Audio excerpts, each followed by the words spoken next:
वो एक काली अमावस की रात थी। आज तारीख है 9 सितंबर 2025। आसमान में चांद का कोई नामो निशान नहीं था, बस घने काले बादल छाए हुए थे। हवा में एक अजीब सी खामोशी थी, ऐसी खामोशी जो किसी तूफान के आने से पहले होती है। शहर से बहुत दूर एक सुनसान पहाड़ी पर वो पुरानी हवेली खड़ी थी। लोगों का कहना था कि उस हवेली में बुरी आत्माओं का वास है। कोई भी सूरज ढलने के बाद वहां जाने की हिम्मत नहीं करता था। सब कहते थे कि जो भी उस हवेली में रात गुजारने गया वो कभी वापस लौट कर नहीं आया। मेरा नाम रिया है। मैं हमेशा से ही इन भूत प्रेत की कहानियों को बस एक मजाक समझती थी। मुझे लगता था कि ये सब लोगों के मन का वहम है और कुछ नहीं। मेरे दोस्तों ने मुझे चुनौती दी थी कि मैं उस हवेली में एक रात अकेले गुजार कर दिखाऊं। मैंने उनकी चुनौती स्वीकार कर ली। मैंने अपनी बाइक उठाई और उस डरावनी हवेली की तरफ चल पड़ी। रात के अंधेरे में वो हवेली और भी ज्यादा खौफनाक लग रही थी। उसकी टूटी हुई खिड़कियां अंधेरे में किसी भूखी आंखों की तरह घूर रही थीं। हवेली का बड़ा सा लोहे का गेट झंग खा चुका था और उस पर मकड़ी के जाले लगे हुए थे। मैंने हिम्मत करके गेट को धक्का दिया। एक तेज चरमराहट की आवाज के साथ गेट खुल गया। वो आवाज इतनी तेज थी कि रात की खामोशी में दूर तक गूंज गई।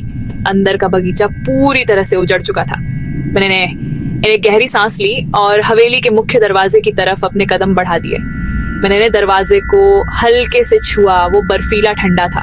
मैंने चुमे अपनी टॉर्च जलाई और दरवाजे को धक्का दिया। दरवाजा बिना किसी आवाज के आसानी से खुल गया।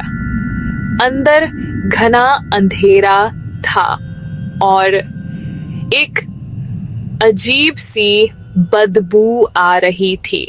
जैसे ही मैंने हवेली के अंदर कदम रखा, दरवाजा अपने आप एक जोरदार धड़ाम की आवाज के साथ बंद हो गया। मैं चौंक कर पीछे पलटी और दरवाजे को खोलने की कोशिश करने लगी, लेकिन वो टस से मस नहीं हुआ। अब मैं इस विशाल और अंधेरी हवेली में पूरी तरह से कैद हो चुकी थी। मेरी टॉर्च की रोशनी में सामने एक बड़ा सा हॉल दिखाई दे रहा था। हॉल की दीवारों पर बड़ी बड़ी तस्वीरें लगी थीं, जिन पर धूल की मोटी परत जमी हुई थी। उन तस्वीरों में बने लोगों की आंखें ऐसी लग रही थीं जैसे वो मुझे ही घूर रही हों। हॉल के बीचों बीच एक पुरानी घुमावदार सीढ़ी ऊपर की मंजिल की तरफ जा रही थी। हॉल के एक कोने में एक पुराना पियानो रखा था, जिसकी चाबियां पीली पड़ चुकी थीं। अचानक उस पियानो से एक धीमी उदास धुन बजने लगी। मैं डर के मारे वहीं जम गई। वहां तो कोई भी नहीं था।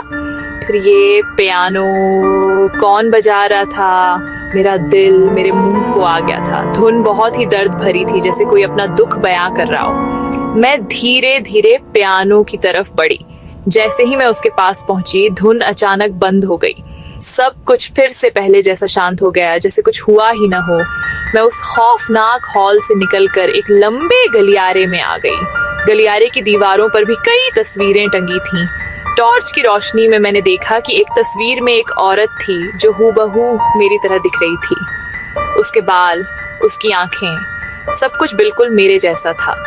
उस तस्वीर के नीचे एक नाम लिखा था, राधिका। उस औरत की आंखों में एक अजीब सा डर और बेबसी थी, जैसे वो मुझसे कुछ कहना चाहती हो। मेरा डर अब और भी ज्यादा बढ़ गया था। मैं उस तस्वीर से नजरें हटाकर आगे बढ़ी, लेकिन उसका चेहरा मेरी आंखों के सामने से हट ही नहीं रहा था। ये कैसे हो सकता है? मैं तो इस हवेली में पहली बार आई थी। मैं उस तस्वीर से नजरें हटाकर आगे बढ़ी, लेकिन उसका चेहरा मेरी आंखों के सामने से हट ही नहीं रहा था। गलियारे में चलते हुए मुझे दीवारों के अंदर से कुछ फुसफुसाने की आवाजें आने लगीं। वो आवाजें बहुत धीमी थीं, जैसे कोई बहुत दूर से बात कर रहा हो। मैं रुक गई और कान लगाकर सुनने की कोशिश करने लगी। आवाजें साफ नहीं थीं, लेकिन उनमें एक दर्द और तकलीफ महसूस हो रही थी। ऐसा लग रहा था जैसे कई लोग एक साथ रो रहे हों, मदद के लिए पुकार रहे हों। ये आवाजें पूरे गलियारे में गूंज रही थीं। मेरा गला डर के मारे सूख गया था। मैंने अपनी टॉर्च दीवारों पर मारी, लेकिन वहां दरारों के सिवा कुछ नहीं था। क्या ये मेरा वहम है? क्या डर की वजह से मुझे ये सब सुनाई दे रहा है? मैंने अपने कानों पर हाथ रख लिए, पर फुसफुसाहटें मेरे दिमाग में गूंजने लगी। एक हवा का झोंका गुजरा, मेरे रोंगटे खड़े हो गए। हवा में एक पुराना इत्र जैसी खुशबू थी। यह सब बहुत अजीब और डरावना था। मैंने तेजी से गलियारे से बाहर निकलने का फैसला किया। फुसफुसाहटें और तेज हो रही थीं। बचाओ, हमें यहाँ से निकालो, मत आओ। मेरे कदम लड़खड़ाए, दीवारें गिरती हुई महसूस हो रही थीं। मैं भागी बिना देखे कि कहाँ जा रही हूँ। मेरी सांसें तेज और मेरा शरीर कांप रहा था। मैं बस दूर जाना चाहती थी। भागते भागते मैं बड़े कमरे के दरवाजे से टकराई। मैं हाँफ रही थी। धीरे से दरवाजा खोला। अंदर का नजारा देखकर मेरी आंखें खुलीं। वो एक बच्चों का कमरा था। बीच में पुराना लकड़ी का पालना, दीवारों पर धुंधली खेलती तस्वीरें, खिलौने बिखरे पड़े थे। सब कुछ अभी अभी छोड़ा हुआ जैसा। पालने को अपने आप हिलते देखकर मेरी चीख निकलने वाली थी, लेकिन मेरे गले से आवाज ही नहीं निकली। मैं दरवाजे पर ही पत्थर की तरह खड़ी रह गई। पालने से एक धीमी लोरी की आवाज आने लगी, एक औरत की आवाज। वो लोरी बहुत मीठी थी, लेकिन उस माहौल में वो किसी चीख से ज्यादा डरावनी लग रही थी। मेरी टॉर्च की रोशनी में दीवारों पर अजीबोगरीब परछाइयां नाचने लगी। ऐसा लग रहा था जैसे कमरे में बहुत सारे लोग हैं जो इधर उधर घूम रहे हैं बुआ ने, लेकिन मुझे कोई दिखाई नहीं दे रहा था। बस उनकी परछाइयां थीं जो लंबी और विकृत होकर दीवारों पर नाच रही थी। मैंने हिम्मत जुटाकर कमरे के अंदर कदम रखा। मेरे पैर कांप रहे थे। मैं धीरे धीरे उस पालने की तरफ बढ़ी। लोरी की आवाज और तेज हो गई थी। मुझे ऐसा लगा जैसे कोई मेरे कान में गा रहा है। जैसे ही मैं पालने के पास पहुंची, वो हिलना बंद हो गया और लोरी की आवाज भी अचानक खामोश हो गई। मैंने कांपते हुए हाथों से टॉर्च की रोशनी पालने के अंदर डाली। पालने में एक पुरानी फटी हुई गुड़िया पड़ी थी। उस गुड़िया की एक आंख नहीं थी और उसके चेहरे पर एक डरावनी मुस्कान थी। उसे देखकर ऐसा लग रहा था जैसे वो मुझे ही देख रही हो। अचानक कमरे की खिड़की जोर से खुली और ठंडी हवा का एक झोंका अंदर आया। खिड़की के पर्दे उड़ने लगे और कमरे में रखी चीजें हिलने लगीं। मैंने पलटकर खिड़की की तरफ देखा। एक पल के लिए मुझे खिड़की के बाहर एक परछाई दिखाई दी, एक औरत की परछाई जिसके बाल हवा में उड़ रहे थे। इससे पहले कि मैं कुछ समझ पाती, वो परछाई गायब हो गई। मेरा दिल इतनी जोर से धड़क रहा था कि मुझे उसकी आवाज साफ सुनाई दे रही थी। मुझे यकीन हो गया था कि इस हवेली में मैं अकेली नहीं हूँ। यहाँ कुछ तो है जो बहुत भयानक है। मैं उस कमरे से बाहर भागना चाहती थी, लेकिन मेरे पैर जमीन में जम गए थे। तभी मेरी नजर फर्श पर बिखरे कुछ पुराने कागजों पर पड़ी। मैंने झुककर एक कागज उठाया। वो एक डायरी का पन्ना था। उस पर किसी ने टूटी फूटी लिखाई में कुछ लिखा था। टॉर्च की रोशनी में मैंने उसे पढ़ने की कोशिश की। उस पर लिखा था, वो मुझे जाने नहीं देगी, वो हम सबको यहीं रखेगी। मेरी बेटी राधिका नाम पढ़कर मेरे होश उड़ गए। ये वही नाम था जो मैंने उस तस्वीर के नीचे पढ़ा था। मैं भागती हुई उस तस्वीर के पास पहुंची। टॉर्च की रोशनी में मैंने उसे फिर से ध्यान से देखा। वो औरत बिल्कुल मेरी हमशक्ल थी। उसकी आंखों में वही डर था जो मैं इस वक्त महसूस कर रही थी।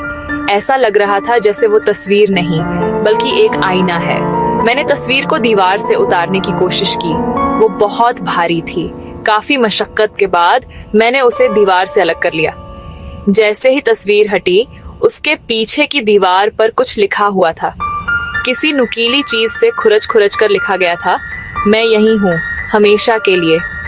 ये लिखावट पढ़कर मेरे शरीर में एक सिहरन सी दौड़ गई। मैंने डरते डरकर पीछे मुड़कर देखा, लेकिन वहां कोई नहीं था।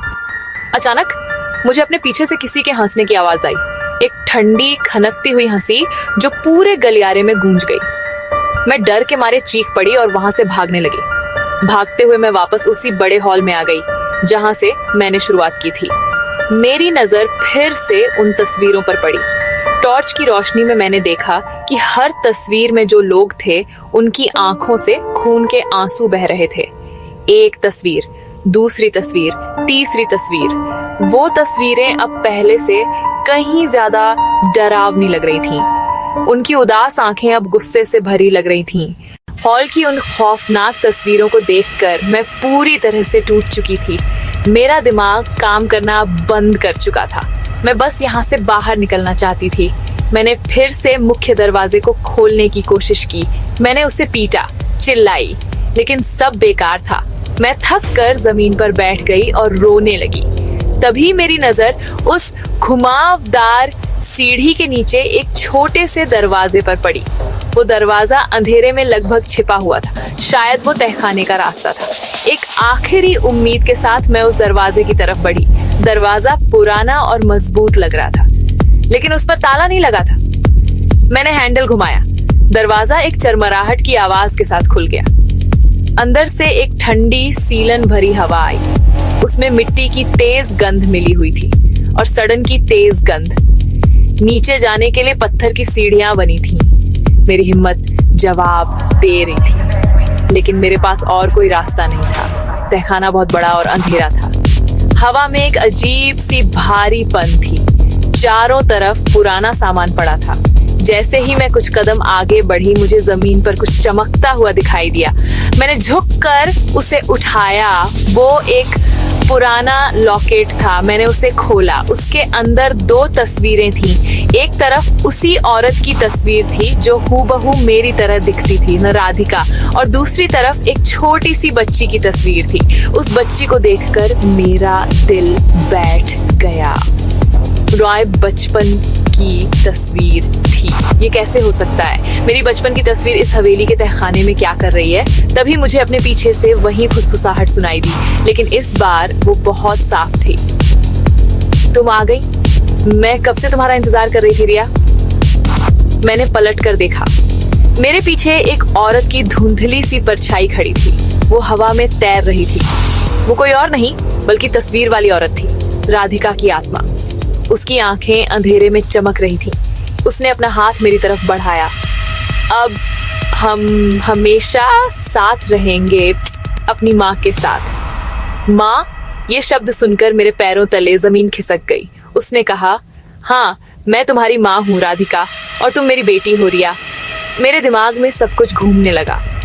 बचपन की धुंधली यादें, पुरानी हवेली में लाया जाना। ये हमारा नया घर है, वो कहते थे, लेकिन मुझे यहाँ डर लगता था। मेरी माँ राधिका धीरे धीरे बदलने लगी थी। वो अजीब बातें करती थी, दीवारों से बात करती थी। इस हवेली ने मुझे अपनी कैद में कर लिया था। ये हवेली जिंदा है, रिया। ये अकेलेपन से नफरत करती है। इसे साथी चाहिए।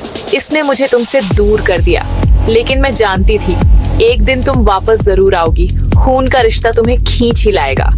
अब तुम आ गई हो। अब तुम यहीं रहोगी मेरे साथ हमेशा के लिए। राधिका की आत्मा मेरी तरफ बढ़ने लगी।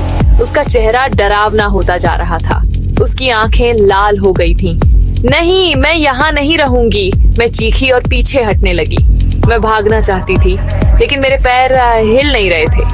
तहखाने का दरवाजा अपने आप जोर से बंद हो गया। अब भागने के सारे रास्ते बंद हो चुके थे। मैं उस तहखाने में अपनी माँ की आत्मा के साथ कैद हो चुकी थी।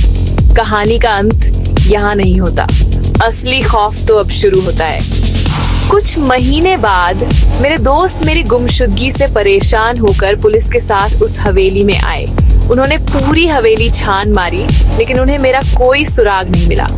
जब वो जाने लगे तो एक दोस्त की नजर हॉल में लगी एक नई तस्वीर पर पड़ी। वो तस्वीर धूल भरी और पुरानी लग रही थी। उस तस्वीर में 2 औरतें थीं, एक राधिका और उसके बगल में खड़ी मैं, रिया, और हम दोनों की आंखों में वही उदासी और बेबसी थी, और चेहरे पर एक खौफनाक, कभी न खत्म होने वाली मुस्कान। हवेली को उसका नया साथी मिल चुका था, हमेशा के लिए।